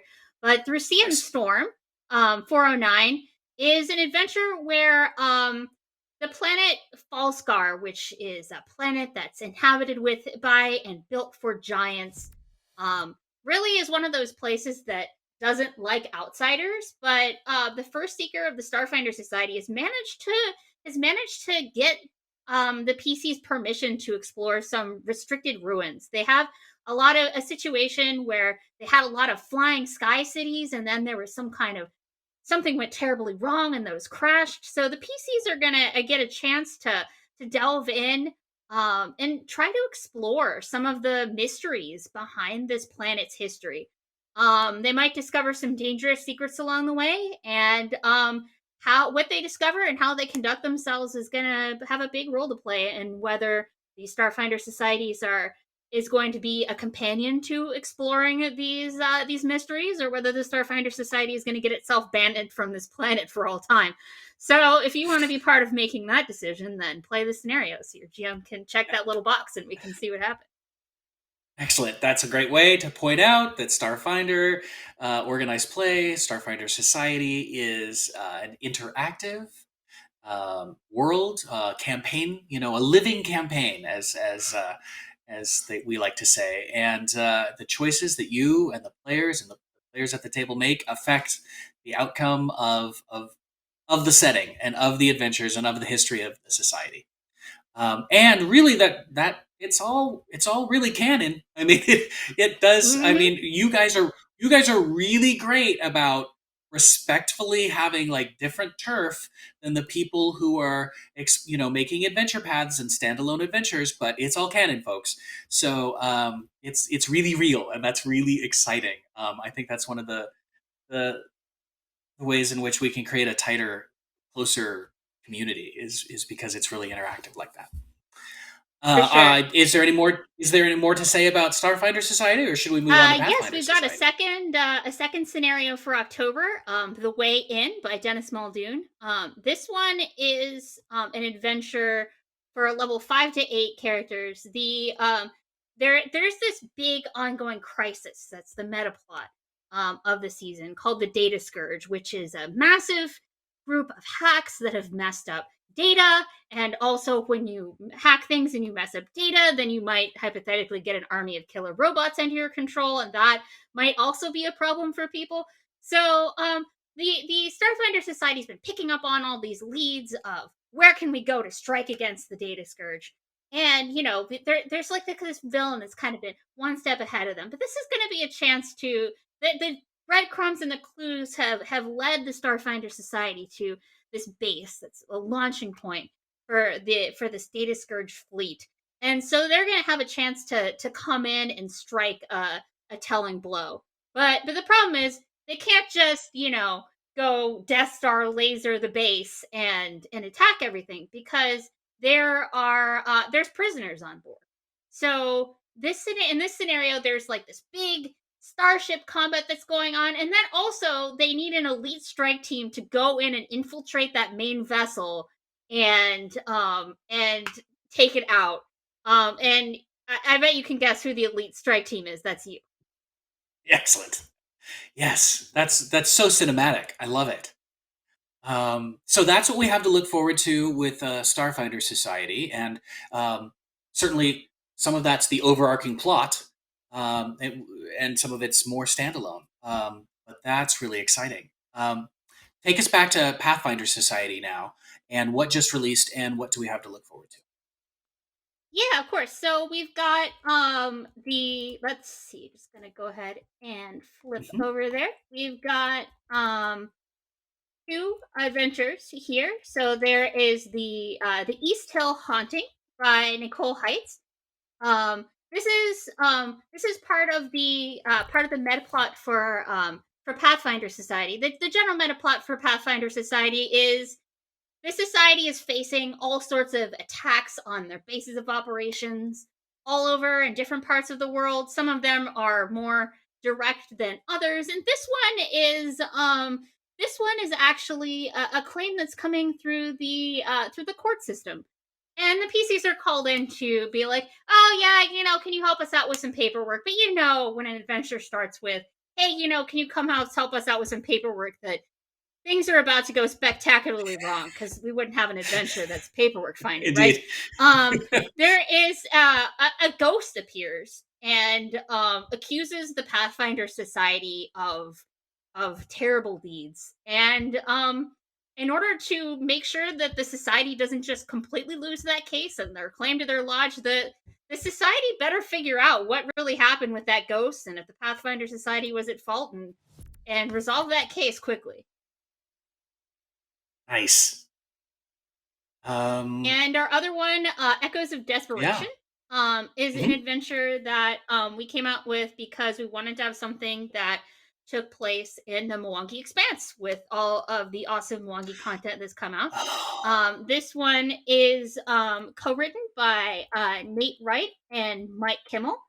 Um, this is a scenario where the venture captain recently came into the possession of a magic bell, and he had discovered that it had been plundered from a community of Songo halflings. So he needs some help in tracking down where the bell came from and returning it to its rightful owners. But as usual with adventures, it's never just as simple as like, oh yeah, return this thing to people. The bell's got some stuff going on with it, and things are a lot more complicated than they seem. So They always are. So yes, it's no simple matter to return that bell. So the PCs are going to get to make connections and discover some more mysteries there as well. Yeah, that's great. Well, if you're trying to return a bell, or if you're planning to find some paperwork, go armed. I mean, and armed, it's armed kind with of like a meme, right? It's like anytime that the venture captains call you to some place, it's just like, oh yeah, help us with this. But also Indeed. there's gonna be like complicated intrigue or like monster attacks or all of the above that they're gonna come in and make it. Right. I mean, sometimes you're armed with your wits and you try to lead with that, but still. Yes, of course. An actual physical weapon might not be a bad idea either. That's great. Mm-hmm. So, any other Pathfinder scenarios that are coming? Just so in October? We've got October has one adventure, the Devil Wrought Disappearance. So this adventure, there is a renowned venture captain who appears actually a lot in the Pathfinder Tales novels. If you've read any of the novels by Dave Gross, you've seen the story of Varian Jaeger. But we haven't really seen this venture captain showing up in our Pathfinder Society side. So this is going to be our first chance to really explore, like, so what's the deal with this venture captain that's sort of illegally operating undercover in Cheliax? But when you're illegally operating undercover, then sometimes things can go wrong. So the PCs are the ones who are sent in to investigate the fact that Varian Jaeger is just missing. And they're gonna need to follow up on those clues and figure out what happened and what could have possibly caused such a renowned Pathfinder agent to disappear. Make sure that the same fate doesn't befall them too. Indeed. You're returning lost objects. You're finding lost people, lost paperwork. Make sure you come armed, and it's nice to have the background of who this famous venture captain is, but you also don't need to know who they are like the back of your hand in order to enjoy the scenario, which is a great Yes, exactly. That's one of the things we try to go. It's like, if you want to go read 5 novels to know this guy's backstory, great. If you just want to know, hey, big shot Pathfinder adventure captain went missing, must find. Yes. That also. I mean, a lot of us actually want to do that. We want that backstory. We love the setting so much. That's a yes and. But it's always good to have the option. Yes, of course. Great. Well, I think you wanted to touch on sanctioning and then free RPG day before we wrap things up. Yeah, so sanctioning, we have the rules for Tech Revolution are now available for folks to play with in Starfinder Society, as is the adventure Junker's Delight to get credit for your characters. We are on track to have that sanctioning ready on day 1 for the free RPG day adventures that come out, so that when you play those on day of, you can go ahead and report those and get credit for your characters. What are those free RPG day adventures called, Aaron? I have them. Okay. Yes. The Starfinder 4 versus the Hardlight Harlequin. So the Starfinder free RPG day, and this is a week from Saturday, a week from tomorrow is free RPG day at your favorite local game store. And it's the Starfinder 4 versus the Hardlight Harlequin. And then for, and I have blogs going up soon to really call attention to all of these. But the title for Pathfinder is The Threshold of Knowledge. And that, Threshold of Knowledge, and that takes place in the Mwangi Expanse. And those blogs are up on the website. The first one was about a week ago, and it revealed what the products are. The second one is actually just went up today, and it's Sirenscape, our licensed partner that does great audio, is going to have a free sound package to go with the Pathfinder Threshold of Knowledge for free RPG Day. So make sure you get those, and make sure you add that as sanctioned play for Pathfinder and Starfinder Society. Yes, Mm-hmm. they should be You can sanctioned and report ready those to go. report those online, and report those online and get credit for your characters and special rewards. Excellent. Yeah. And we, I believe it's November 11th. It's just a little more than 30 days, like 30 days and a week. After Free RPG Day, we will have the Free RPG Day adventures for sale for like $5 on Paizo.com and free PDF downloads. So if your favorite local game store doesn't participate in Free RPG Day, whisper in their ear and suggest that they do next year. And then make sure that you at least get the free PDF in November, and maybe you're going to want the physical hard copy when that becomes available. So thank you, Linda, for bringing us up to date on everything that's going on in digital adventures and organized play, and we appreciate your time. How can people find you, and what might your Paizo Live spoiler be? So the best place to find me is on the Discord server for the Twitch stream that I'm on twice a week, Arcane Mark. So if you go to tiny.cc/arcanemark, you can come join us there, and I would be happy to talk to you there. Excellent. And do you have a Paizo Live spoiler you want to share with people? Something that's coming? I do. So, so you may have seen that Jenny Jarzowski, our Starfinder Society developer, is moving on to different Starfinder horizons. She is going to be working on modules and adventure paths and other stuff like that, which means that left us with an opening on the Starfinder Society team. This new person has started, and I've been saying for a bit, like, we'll have some things soon to tell you about this soon. October 14th, organized playbog. On Thursday, October 14th, that is going to be where this person will introduce themselves to you. And I want to say, they've really hit the ground running with stuff. The same day I was saying, it's time to start planning for year 5 to make sure that we have this sort of thing. So, in the next few weeks to be thinking about this stuff. Like that same day, this person comes back to me with this giant message. It's like, so I've been thinking about this plot and this plot and this plot and this idea, and it's great. They are full of amazing ideas. So that's so exciting. What a great addition to the team. I'm so happy for you and for us and for the community. Thank you for being with us tonight. And we look forward to that blog next Thursday for the big reveal. I thank you for being here. I'm going to let you go and enjoy the rest of your long 3-day weekend. And please give our love and hello to Mark Seifter for us. I will enjoy your 3-day weekend as well, Aaron. And thank you for having me. Thank you. All right, now I am going to just wrap things up for a moment before we say goodnight. I have just a little update here from what's going on with our licensed partners. I want to tell you that Roll20 expects to have the following products available at launch on October 13th. That's Pathfinder Guns and Gears, Lost Omens The Grand Bazaar, Strength of Thousands Adventure Path number 2, Hurricane's Howl, and number 3, Secrets of Temple City, and Starfinder Adventure, the Liberation of Locus 1. All of those were things that we talked about tonight, and Roll20 intends to have all of them available on launch day. Also, they have a new special that they are launching tomorrow.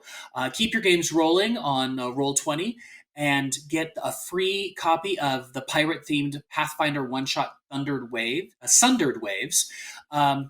I'm going to be posting this to email and social media, so you'll have much better access to links, but you'll go to marketplace.roll20.net/coupon and enter a code, which you will get via email and social media. And then it must be claimed by the end of October, and it requires a Roll20 account. But that's going to be a free digital version of the Pathfinder one-shot Sundered Waves. It was our first one-shot, pirate-themed, and really awesome.